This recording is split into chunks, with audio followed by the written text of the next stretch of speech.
record this. So I'm going to repeat that last bit. The class consists of discussions, assignments, and assessments, and there will be some in-class activity material. What we want you to be doing is looking at the discussion, get that done by Wednesday night, but do the assignment, get started on that, because the assignment really is covered by the weekly assessment. So what you want to do is do that assignment before Wednesday when you're doing the weekly assessment. In-class activities, there are going to be a variety of those. I'll have you work on that. You'll have to work on it by yourself. Other students who actually view this video, I'll send the link out after it converts when we're done. Then they'll get the same set of instructions. So the general material that we cover in the class is as usual. Plus, there's the daily checkpoints. You'll have those every day. I suggest you do them all. The reason that we like you to do them all is because only you have the opportunity for 10 points a week of essentially extra credit in the daily checkpoint. So if you do all 6 each week, 10 points of those, 2 of them are a chance to get some extra credit, which never hurts. Okay, so that's going to be the structure of this class. We're going to start off with a discussion here. Let's take a look at the week's discussion first. I'm going to skip the career relevancy and just talk about this background. And in this case, we're dealing with a lot of abbreviations. Abbreviations are used in medical record keeping and in the medical records that we look at. And they are used because people don't like to have to write a lot. There are places such as hospitals that are trying to do away with abbreviations, but doctors and people who have been practicing for a while still use them. And we're going to look at this in the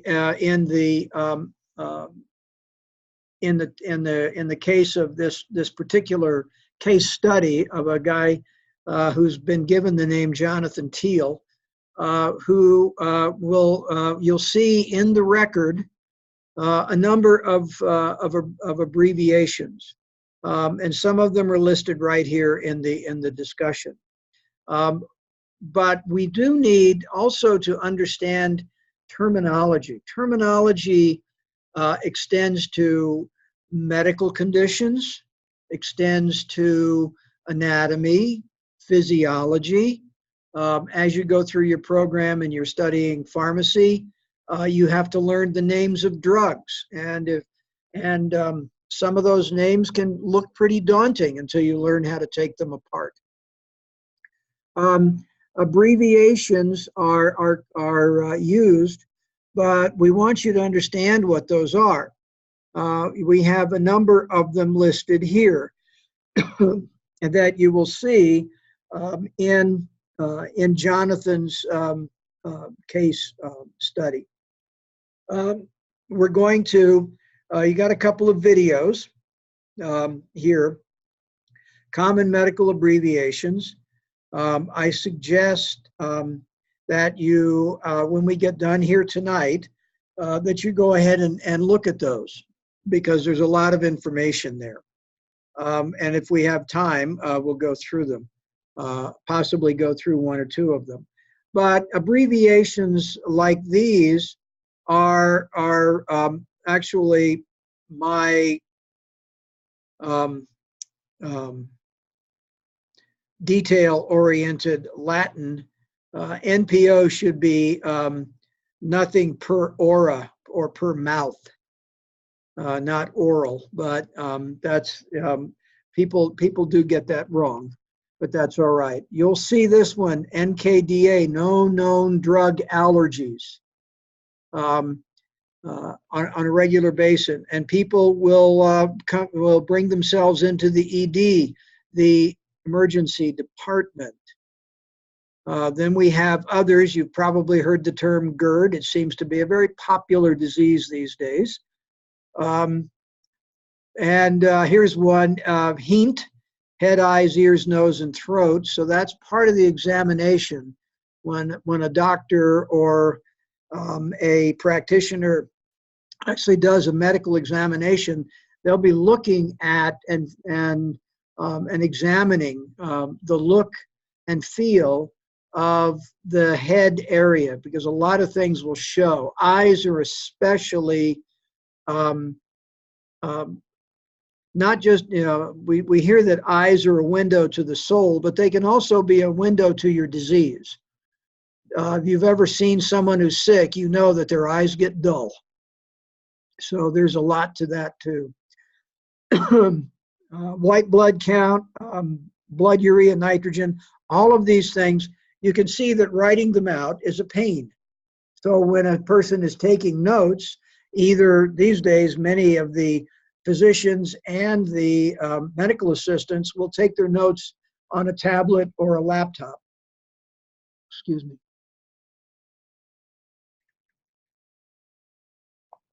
And so they're not going to spend a lot of time typing. So when we use these terms also will talk about diseases. When you read the case study for Jonathan, you'll see the term tonsillectomy. Tonsillectomy, tonsils are obviously organs that are part of our immune system. They get infected, and it used to be as soon as they got infected when we were kids, they were taken out. Mine, for instance, were pulled out when I was 6 months old. Nowadays, they don't like to do that. But ectomy means surgical removal. So there we see a term, tonsillectomy. It means the removal of tonsils by a surgical route. Cyanosis comes from a term that indicates that we're not getting sufficient oxygen. And cyanosis is a blue discoloration, but it's indicative of not getting sufficient oxygen. And this can come from things like cyanide poisoning. That's really where we see it.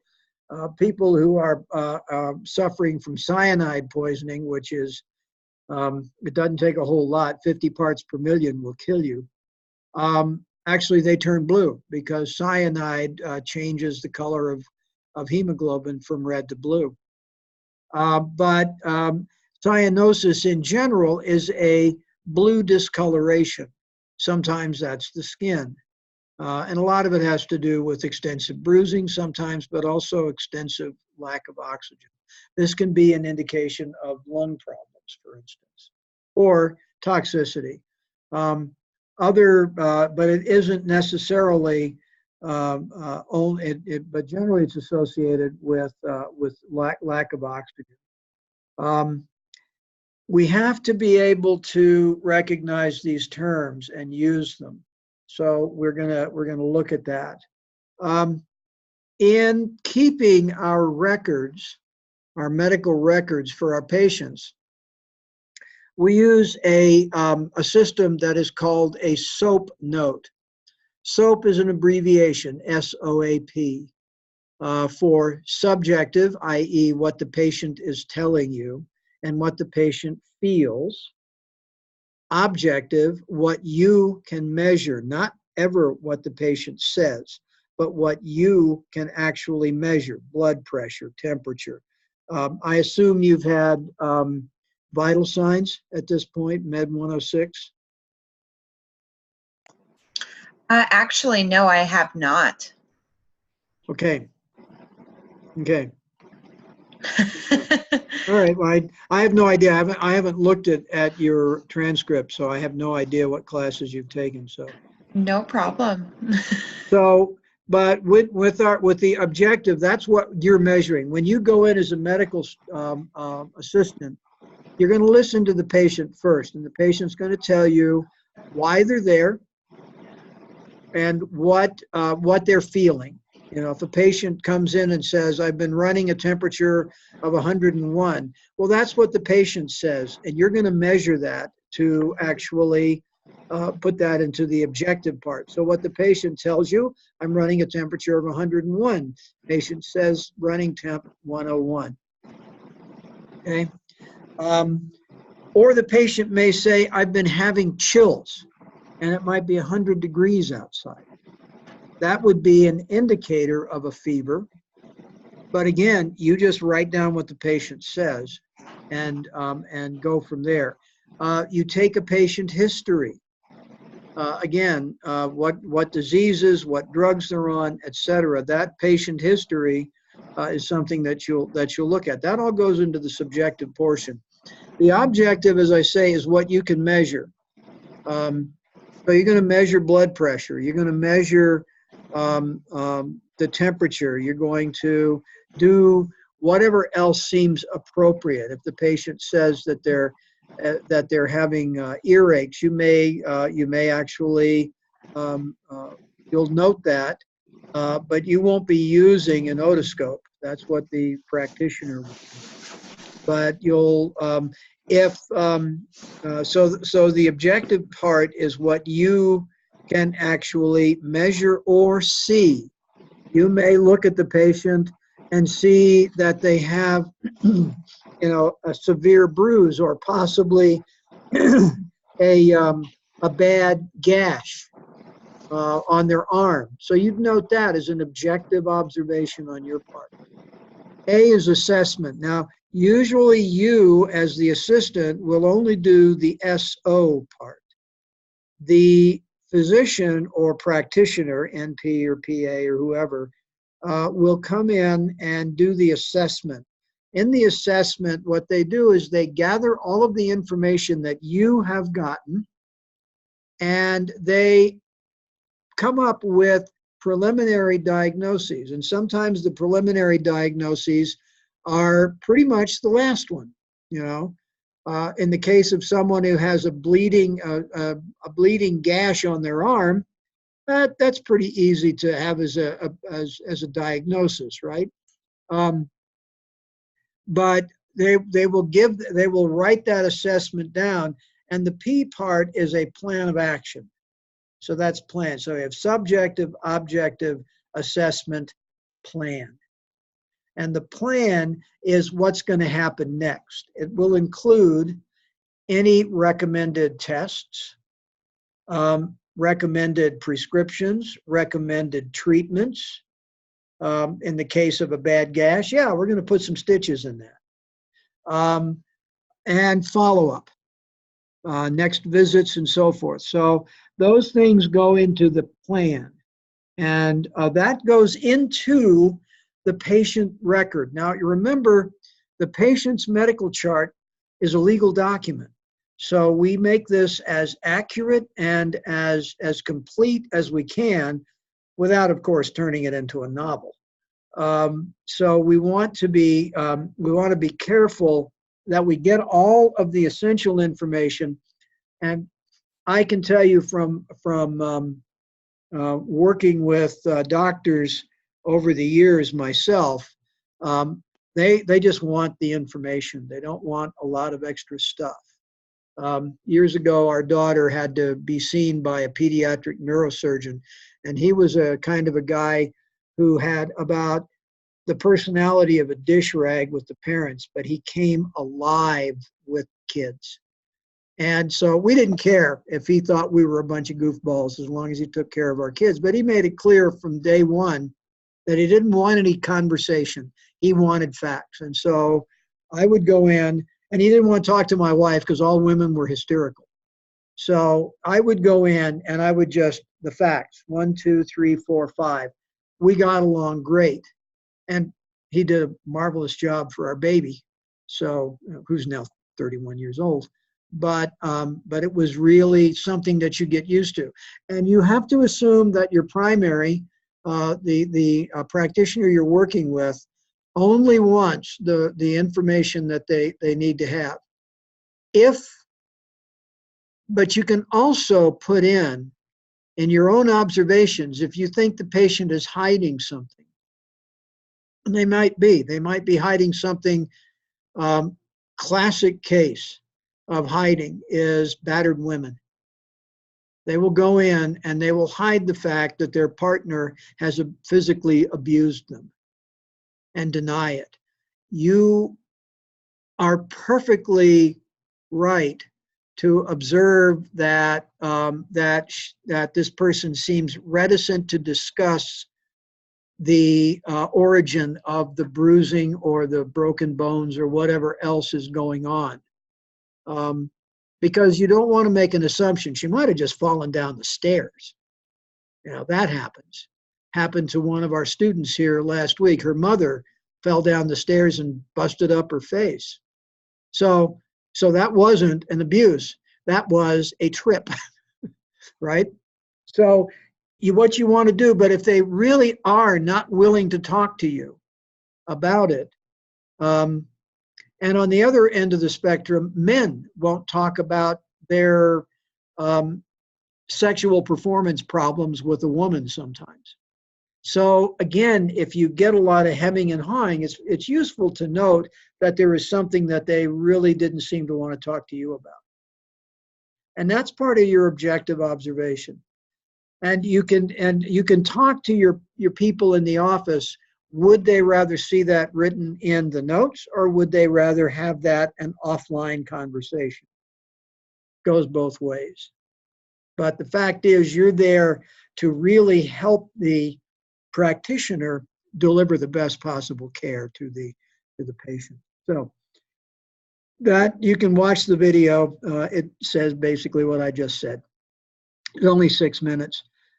These others, so when you're doing this, you'll be going through the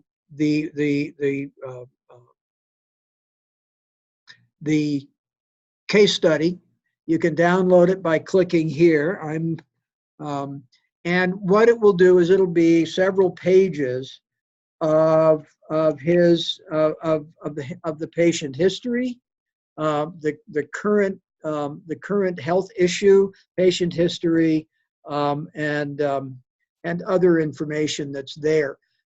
So there are several sections of that case study, and you pick one of those sections for your discussion.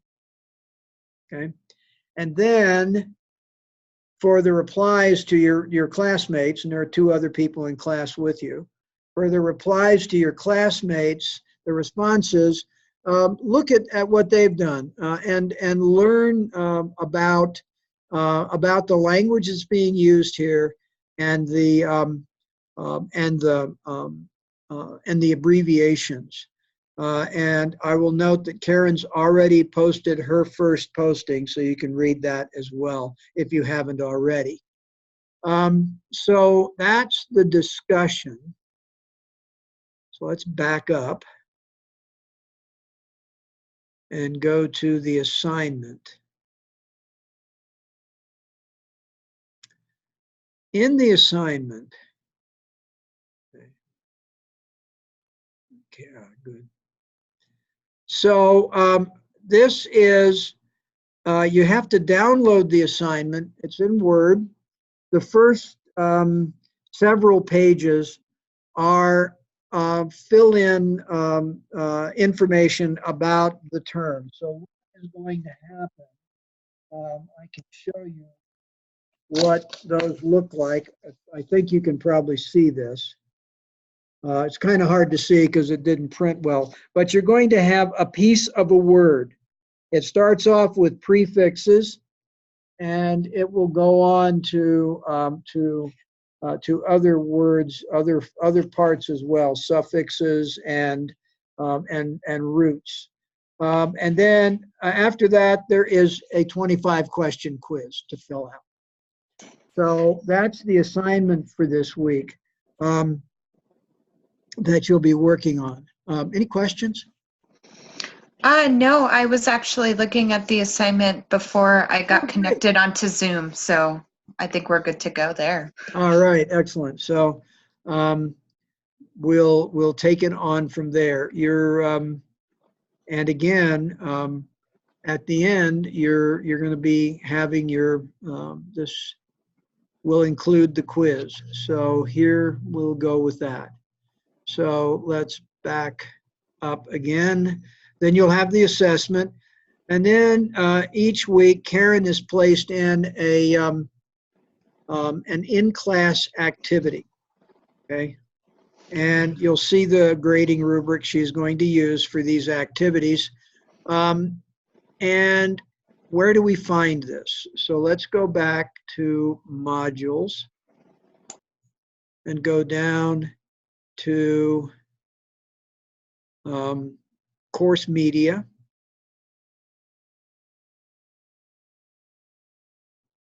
Then we have to activate it here. And you're going to do the first couple of these: importance of medical terminology and common abbreviations, and identifying word parts in medical terminology. Now, if others were in class, you'd work as a group. You'll work on this on your own. And you just basically get up here and click on it. So let's bring this up. Okay. And there is a couple of videos to watch. And then you got your flashcards. Okay. And if we go to change to the next one, again, I like this because the videos are actually very, very good in this stuff. And so here you're going to drag and drop. Now, what happens here is that when Karen goes back in to grade it, she will see what your answers are. When you get out, it will simply go back to the original. You won't be able to see it after that. So you have to, when you do it, just go through it and do it all the way to the bottom. So, and you're looking at prefixes and the definitions. So you'll just, do drag and drop when you do that. Okay. I don't know if you've used this particular type of quiz before. I know it appears in some of the classes that we have, but not all. So you'll do those. That's the in-class activities for the week. Go back.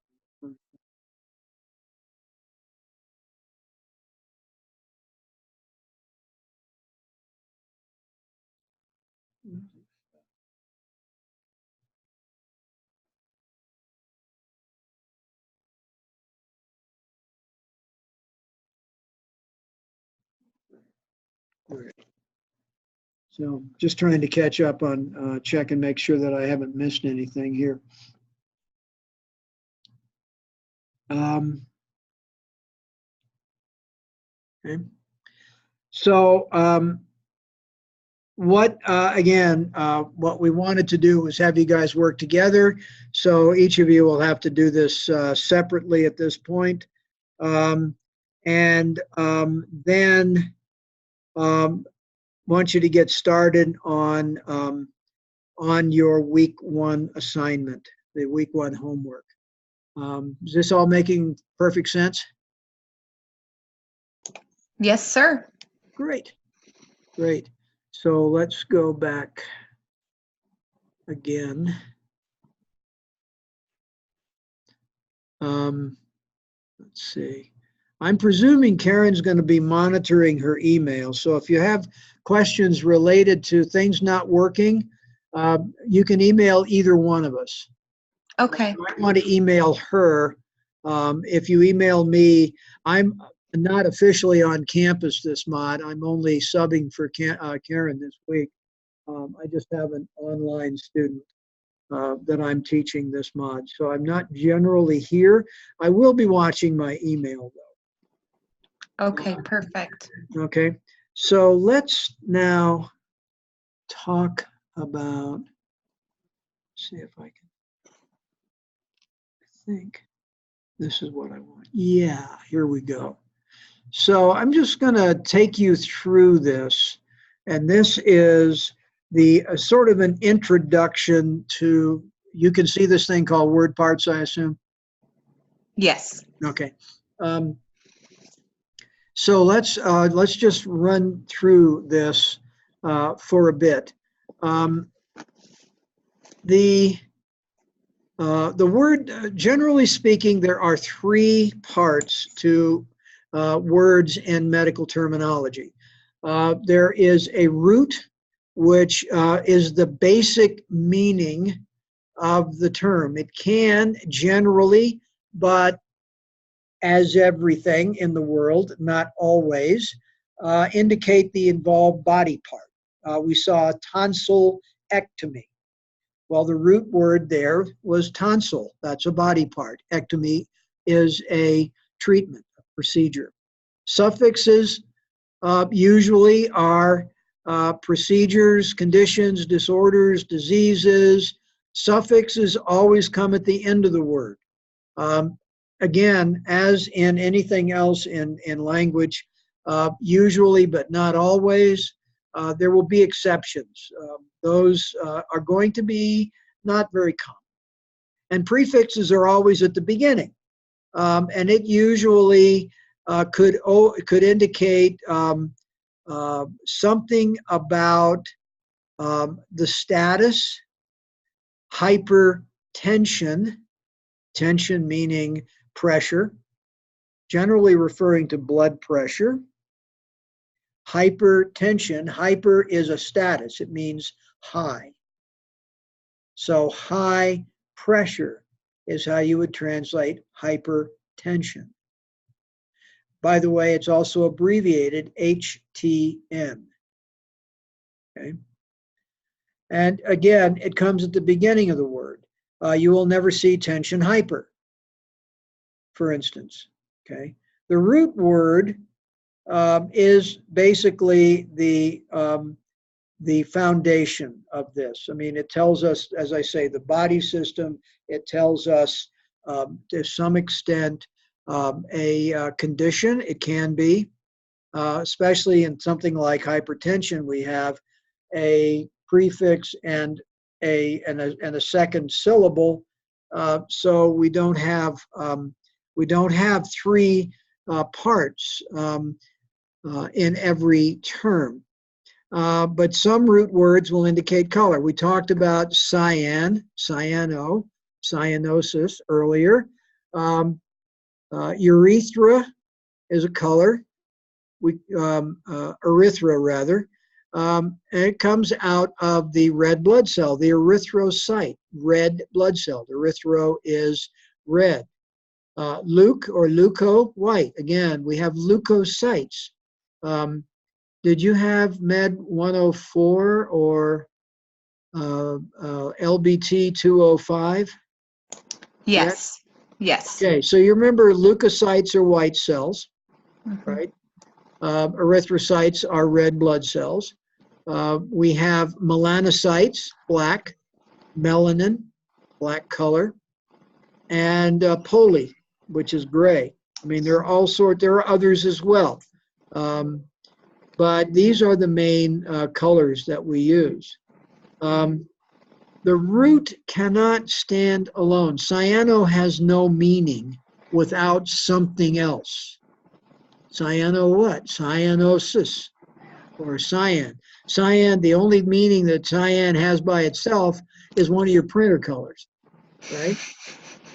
So we don't have, these cannot be alone. It has to have a suffix. And the rules for use of for combining vowels apply. We'll go to that in a minute. And when a prefix is necessary, then it will be there at the beginning of the word. But remember that roots mean nothing. Cardio is a root word meaning heart. But cardio what? Right? Then you get what's next. Cardio is a part of it, but it can be, depending on what else is there, cardi is the root, and it can be an O or an A, or nothing, okay? Most commonly, the combining vowel is O, although A is used as well. Sometimes A, if we're talking about a rapid heartbeat, we call that tachycardia. Tachy meaning fast, cardi meaning heart, but tachycardia doesn't work. Tachycardia is a condition. The A in some respects is a suffix, meaning it's a condition, tachycardia. So the combining root is shown with a slash and a combining vowel. So we can have, in many of our words up here, we haven't seen it up here, but typically erythro, E-R-Y-T-H-R, generally has an O as the combining vowel. So it's an erythrocyte. It's a erythrosis, meaning bright red. So our rules are, we use a combining vowel when the suffix begins with a consonant. And it's not, a combining vowel isn't used when it begins with a vowel. Okay, so a good couple of examples, cyanosis. Well, the general combining form would be cyano, but osis means discoloration caused by lack of oxygen. So osis means that, so osis starting with a vowel, we don't use an extra combining vowel. Okay? So an erith, E-R-Y-T-H-R, we would have erythrocytes, because cyte combines with, cyte, which means cell, starts with a C, with a consonant. Leukocytes are white blood cells. Again, leuko, white, cyte, cell. Poliomyelitis. Poliomyelitis is a viral infection. We have shortened form, polio. Polio is not a major problem in the United States. It was when I was a kid. In fact, I was fortunate to be in the first cohort of grade schoolers to receive the Salk polio vaccine. So I never had the disease. Some of my friends did. And it was a horrible disease. Unfortunately, it's still extant in certain West African countries and is starting to make a reappearance in the United States. So we may see some additional emphasis on polio vaccination. Now they have the oral vaccine, which is a lot nicer than that nasty shot they gave us when I was a kid. But poly means gray. It's the gray matter of the brain, and it affects the or the gray matter of the spinal column. So that gray myelo refers to nerves, spinal cord, and itis means inflammation. So we've got a little bit of both. The term, the root word mile should be myelo in some forms where we don't start it with a vowel, we don't start the suffix. So this is a word that's really a combining term that has two root words, gray and spinal cord. Okay, and one combining vowel and not a combining vowel with the second part. So these words can get long, can be very complicated. How much of the A and P have you had? Have you had all of that too? Just one class, not all of it. Okay, did you get into the skeletal system in your class? Yes.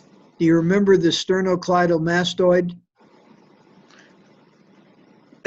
I remember the word. Right. Again, a big word that has a lot of pieces. Okay. So they can be combined up in that as well. They can be combined and put together here. So our rules is we can look at these rules. You know, the first few examples looked at our first couple of rules about when you do or do not use a combining vowel. But you always have a combining vowel when two or more root words are joined. Cardiovascular. Cardi, heart. Vascular, the venous and arterial system, right? Vascular system. So but they're part of the same system, the cardiovascular, not the cardiovascular. So we add a this ends in a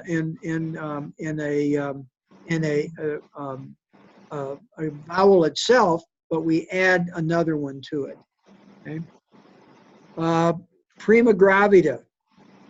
The prefix primi, it means first. That's a Latin word meaning first. And then the root word is gravida. So there are, primi and gravida, there's no additional combining vowel. Okay. So let's look at some of our, let's keep going. Part of the videos you'll see this week will have some of this information in it. A lot more of the root words. Use the electronic resources that you have. Watch the videos. I really urge you to watch all the videos very carefully, maybe even a couple of times each, especially those that have to do with constructing the words. There are a lot of words and a lot of rules. And so I would suggest strongly that you go through these a lot, okay? Suffixes, okay, are added to the end of words and mean, they usually can describe a condition or a procedure.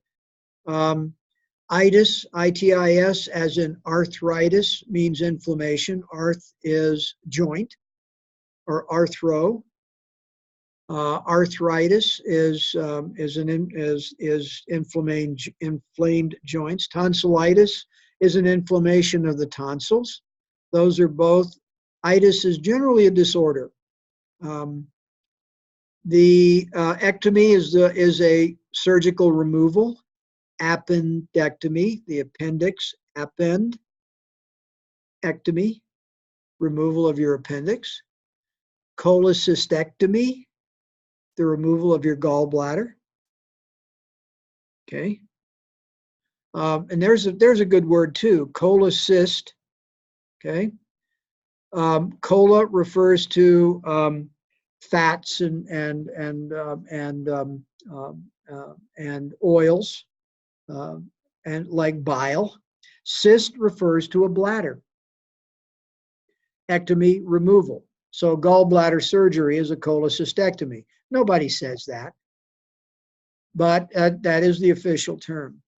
Osis is an abnormal condition, you know, such as tonsillosis, which is some sort of condition of the tonsils. And pathy is disease.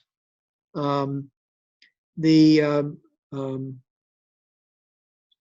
OMA, OMA, refers to a tumor. So we have a glioma is a brain tumor that involves glial cells. Okay, so pathy is disease, and pathy, path, can also be a root word. So some of these can go both ways.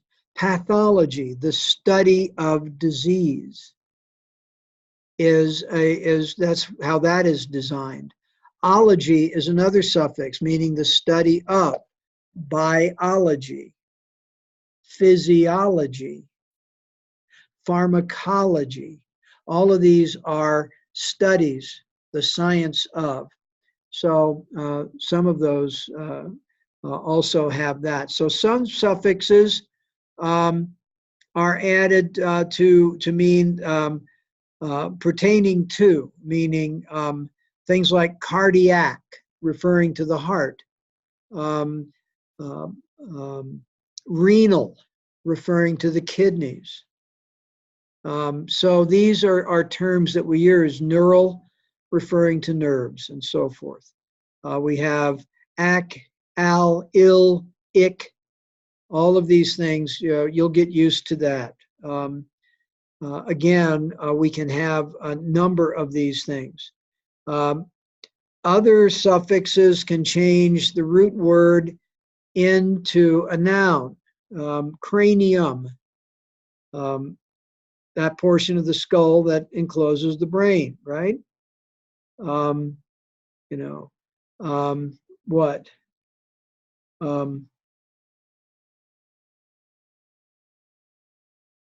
Just trying to think of a couple of others. Alcoholism, of course, we know what that is. But it is, can be a name of something that describes more completely a structure or a place, a disease, a thing, a condition, all sorts of things. Abnormal conditions, osis, we talked about tonsillosis up here, an abnormal condition. Emia, an abnormal blood condition. Leukemia is one of these and there many of these things can be derived. So again, abnormal blood condition can be a number of different things. And so from the other information, you can get an idea as to more of what sort of subset of an abnormal blood condition is being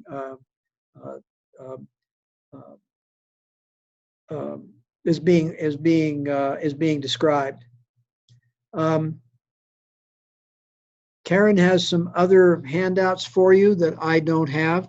If I can get a hold of them, I'll make sure you have them. But a lot of that comes in. She'll have those for you next week. Let's look at procedures. Plasty is a surgical repair. So, what we call a nose job. Rhino is nose, or rhine is nose. Rhinoplasty. We have several other forms that can be in there, or that can be used, several other words. There are various others. We can have reconstructive surgery on other parts of the body. So there will always be a chance for that. You'll see more as you study in these. Double R's are interesting in that anytime you see a double R, you're going to see it followed by an H. Now,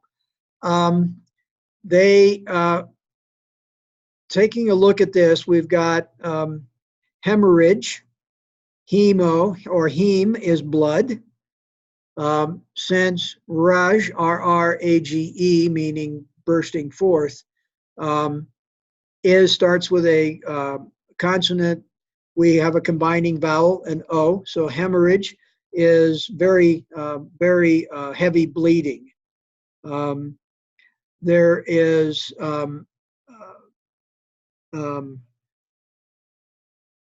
other terms that we might see with in cardiology are arrhythmia. Okay, and that generally has two R's, A-R, R-H, Y-T-H-M-I-A, arrhythmia, meaning an irregular heartbeat.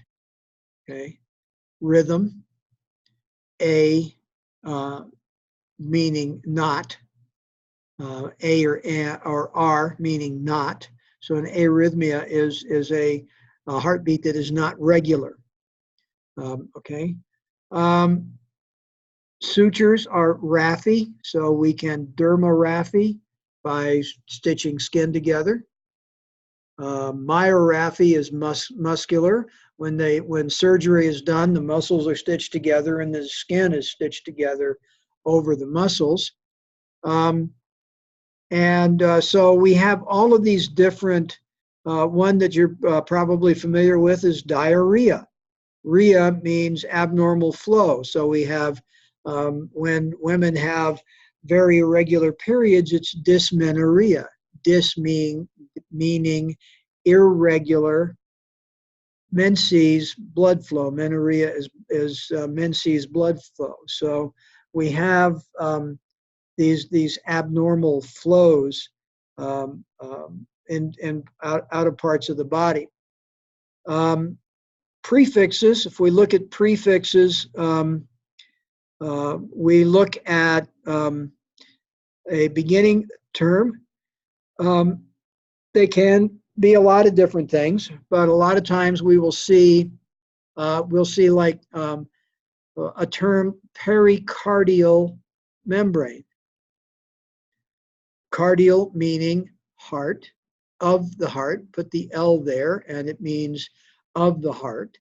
Peri means surrounding, so it's a membrane that surrounds the heart. Okay.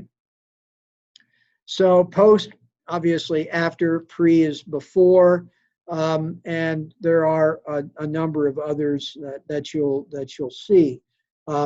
Hyper and hypo, high or low. Hypertension, hypotension, low blood pressure. Hypertension, high blood pressure. We have other terms that will describe heart rate. Tachycardia. Tachy is a prefix, and it relates in this case to time and number. Excuse me. Time and number, meaning very fast. Tachycardia is very fast. Bradycardia means slow heartbeat. So we have a lot of different prefixes that we can have.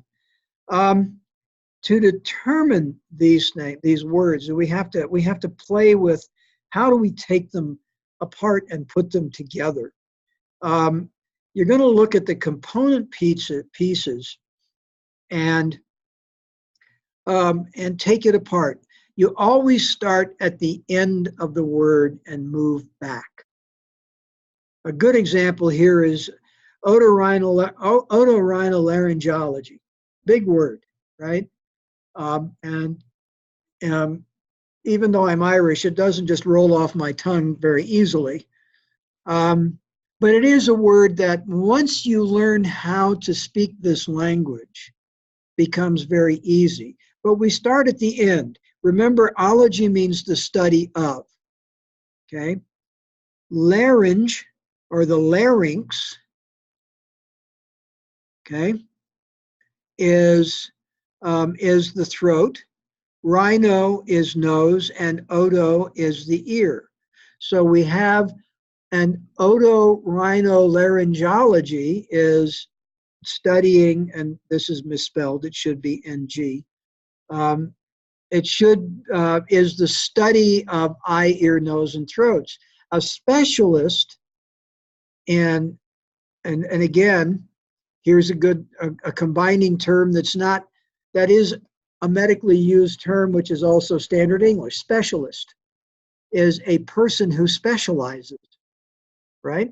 So an ist is a person who is actually studies these things. So an otorhinolaryngologist is a person who does that kind of treatment. So these are not uniform words. They can be a lot of different kind of things. So we go back and we take a look. Ology, we know, is the study of. So ology starts with an O. So larynge starts with ends with a G. So there's no combining form for laryngology. Rhine starts with ends with a consonant. So we are using a combining vowel. And oto already has a vowel at the end, so we don't need that. So we have really this big combined word that once you look at it and tear it apart and understand what each component means, then it becomes easy to say, okay, he's an ear, nose, and throat specialist, right?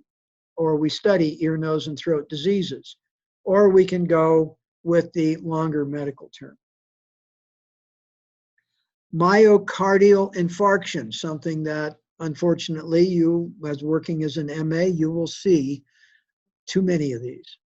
Myocardial infarction, two different words. So infarction we can ignore. Infarction just means a blockage. Okay, it means that there is something that has decreased oxygen flowing to tissue. For brains and hearts, it's usually something that's lodged into an artery, usually a clot. Okay, but we can also have a lung infarct is also known as a pulmonary embolism, right? Because that's a clot that goes to the lung. But what happens in the lung is it bursts an alveolus. So that's the real problem there. Myocardial. Okay, so the al is descriptive of the heart, right? It's descriptive of that organ. Cardi, al. So we know that when we put al at the end of cardi, we're talking about the heart. Myo means to a muscle. Well, the heart is a muscle. Okay, those muscles are fed by arteries. Remember, if you remember your A and P, if you got to the cardiovascular system, there are 4 major arteries that go around the outside of the heart and feed that muscle. And if those get blocked, that's an infarct. And if one of them does, and what happens is the downstream muscle dies. And that's what happens in a heart attack, okay, or a myocardial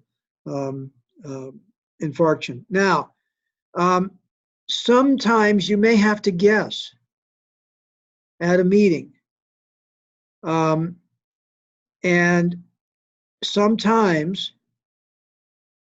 oh, I just love this phrase that Karen has in here. We'll get a laugh out of that in a moment. But sometimes you just have to look at looking at the meaning of a term based on the parts.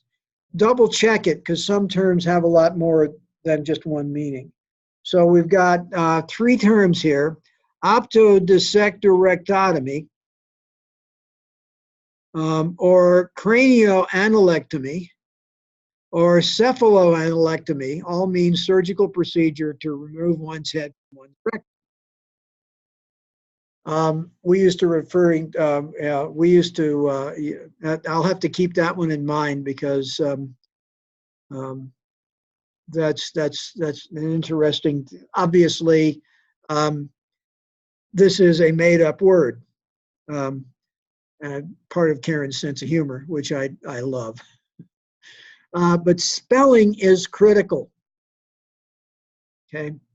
And one of the things that Karen stresses in this class is that to get your assignment right, your spelling has to be 100% accurate. Great example, ileum, I-L-E-U-M, is a part of the small intestine, and the ilium, I-L-I-U-M, is a part of the hip bone. Okay? So be aware that when we are looking at this, we need to remember a lot about the common sounding terms that we have that can mean two different things, and if used wrongly, can lead to really bad results. Okay, abbreviations. These are a shorthand way to record these terms. We talked about hypertension, a fairly simple word, but if you're not going to write that out, you're going to use HTN, okay, in your medical writing, because you don't have time. Part of the problem is we have limited time with our patients, and we want that time to be productive, not typing, right, or writing. So we always use a lot of abbreviations, but they can lead to errors. So when in doubt, verify, but if in doubt, write it out. Okay? So, and some abbreviations have some really horribly different meanings. Horribly meaning the mistake can be awful. The thing here, Ca, for cancer or calcium. Well, calcium is a critical element. Cancer can be a pretty critical disease. But let's go on. MS can be multiple sclerosis. It can mean morphine sulfate. It can mean magnesium sulfate. So again, abbreviations have, in many cases, way too many meanings. I've got something that I've handed out in some of my classes in the past abbreviations, and they run on to 11 pages. And I mean, there's that many. I mean, this is not big type either. This is like 12-point font. 11 pages of abbreviations. It's they're just huge numbers of them. Okay, so we want to be careful about abbreviations. We use them a lot. When you study the pharmacy classes and you look at writing and reading prescriptions, we have to be very, very careful about how we use certain abbreviations because they can really give us the wrong information. Okay, is that a good start, you think? I think so. Okay, so we have that. Let's go back to, no, I want to go back here, back here. Okay, let's look at this in-class activity again. So again, we're going to be looking at the course media that we talked about, and she didn't put a link into those, so we have to go back to there.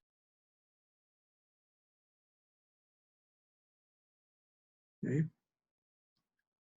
So the course media is here. So, and there's a lot of this material. As I said before, we have, let's look at the summary now. Come back up to here. So the summary will tell you a little about what is here that you'll be going through this mod. Let's take a look at this document. Again, this one is sort of a summary, gives us a few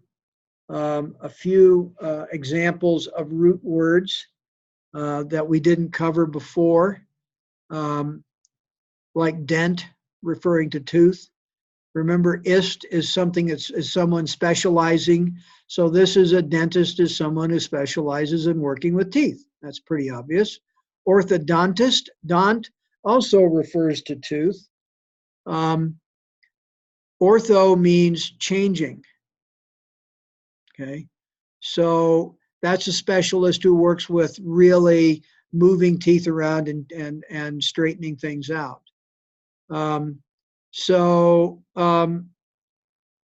All of these flashcards will help you get started on these. You'll notice that we have a bunch of those, and I would advise you to go to all of these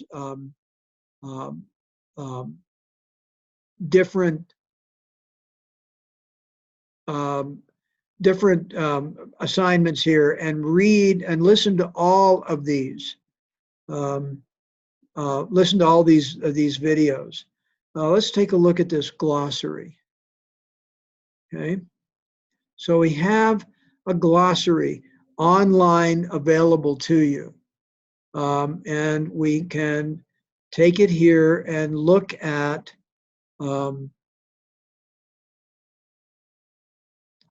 I think we can enter a glossary term. So you can actually type in a word to search. So let's just give it a word to look up coal. Oh, 0 results.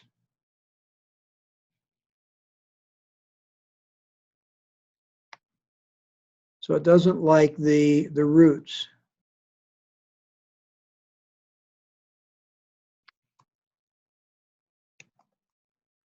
So remember I said a cholecystectomy was a gallbladder surgery. No results. Well, I'll have to see what's wrong with this. This doesn't make any sense to me, unless I'm just spelling it wrong. Let's take that out and see if I did. Nope.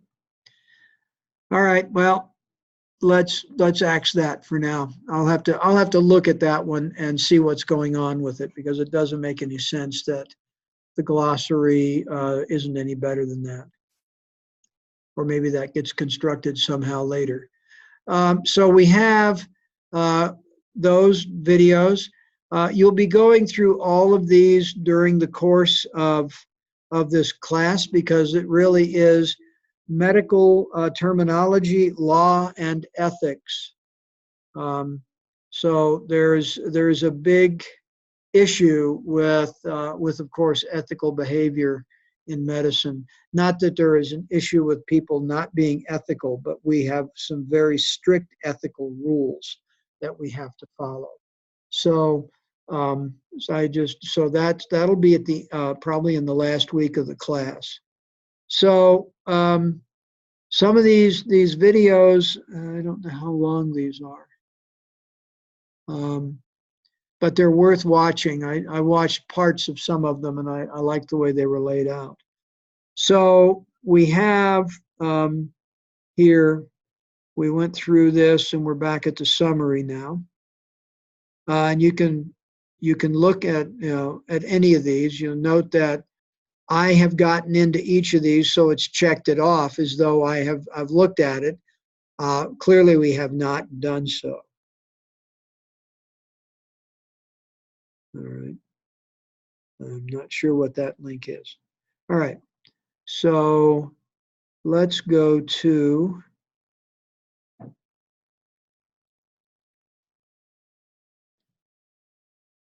course media again. And then let's look at online electronic resource. Okay. So again, we have these are all part of the online resources. Okay. This is laid out a little differently than I was thinking. The last time I taught this class, it was very different. So we have also, I noticed at the bottom of one of the, let's go back up here to the week 1 overview. I wanted to take a quick look at that because we have a video here that talks about medical terminology. I don't know if you've watched this one yet. It's short, a little over a minute, but we want you to go ahead and create the EHR Go account. EHR Go is a training package for electronic health records. And you know that we have gone to wanting to have everything be electronic online records. And this is part of the issue of portability of health records. In this country, we used to have a lot of trouble getting health records transferred. If you changed doctors, let's just say you got annoyed with your doctor for some reason, which people do. If you changed, there was nothing that actually required that doctor to send records to the new doctor. Now, of course, they have to. The easiest way to do that is going to be through an electronic transmission of some sort of secure encrypted transmission. And so a number of years ago, the decision was made to go to electronic health records. And it took probably 10 years longer to do than the plan was originally. And so we've gone finally to pretty much electronic records, although you'll see a lot of people keeping paper records as well. They'll take notes on paper, although almost everyone I see anymore, and admittedly most of the physicians that I see, which is not a whole lot since I don't ever get ill, are young enough to be my sons and daughters. So they're very much electronically adept, and so they're all using computers. But we want you to go and do this creating of an EHR Go account. And so if you click on that, you've got a program key. And if you click on this and then subscribe and enter that key, so you follow those instructions to create your account. And in fact, since this is, and quite frankly, we're going to see how this works, because I'll be honest, I think this is the first time that this has appeared in any of our programs. And so you and your classmates are in some respects guinea pigs in this one. So, but we want you to go ahead and do that. And I don't know about you, but my voice is wearing out. So do you have any more questions? No, I do not. Okay. So I suggest you go ahead and set up the EHR Go. Okay. And then go ahead and Uh, let's go back to modules here. And just once again, I'd like you to go ahead and do this activity. At least do lesson 1. In fact, we'll do lesson 2. Well, let's see. Yeah, do lessons 1 and 2. Okay. And on that, so I hope your classmates actually watch this video, but go ahead and do that. You can, to some extent, if you can get together, you can collaborate on this, or if you can figure out how to do it, online. You're welcome to try and collaborate with each other. I know that given the type of campus this is, there's no, chance to do a bull session in the dorm. So, you'll, if you can, you can. If not, well, we won't worry about it. But go ahead and do those, because they'll be very useful when you actually do the assignment. And really, I strongly suggest you get the assignment done before class on Wednesday, so that we can come in and do the assessment and make sure then that you've posted your initial discussion. Okay. So if you have no more questions, my voice is wearing out. I've been talking now for close to an hour and a half, so that ought to be enough. No, that's understandable. Okay.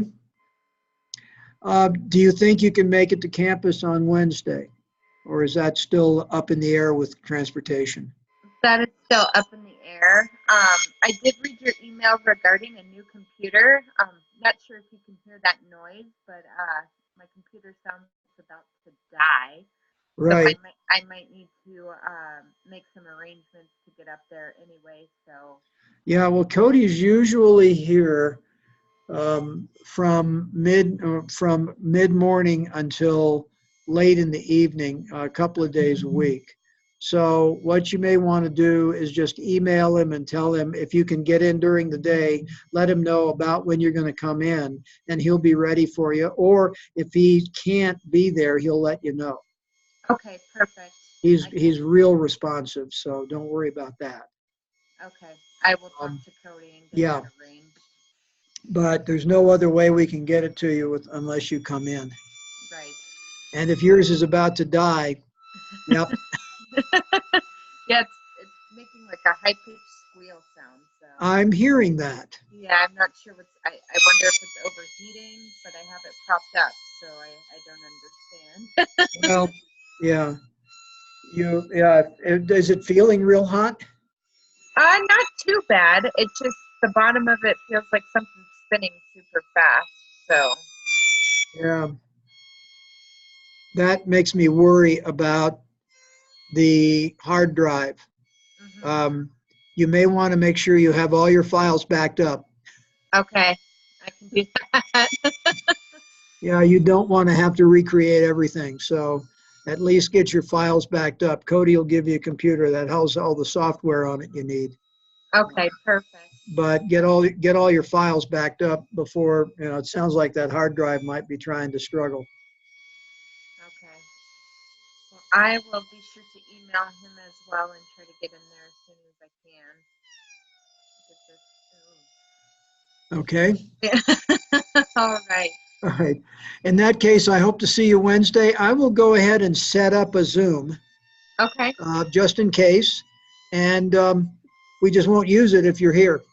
Okay. Sounds great, Mike. Thank you so much. Oh, you're welcome, Ariel, and I hope to see you Wednesday. Sounds great. And for the other 2 students, I want I'm going to be sending you an email saying, watch this. And after you watch it, send me an email through Canvas with the word Swansea, S-W-A-N-S-E-A, in the title. Then I will know that you've listened to the video. Okay, thank you very much. Thanks, Ariel, for being online. And I'm going to stop the meeting now, and then I'll upload a link and email a link to everyone of the recorded portion of this class. Sounds good.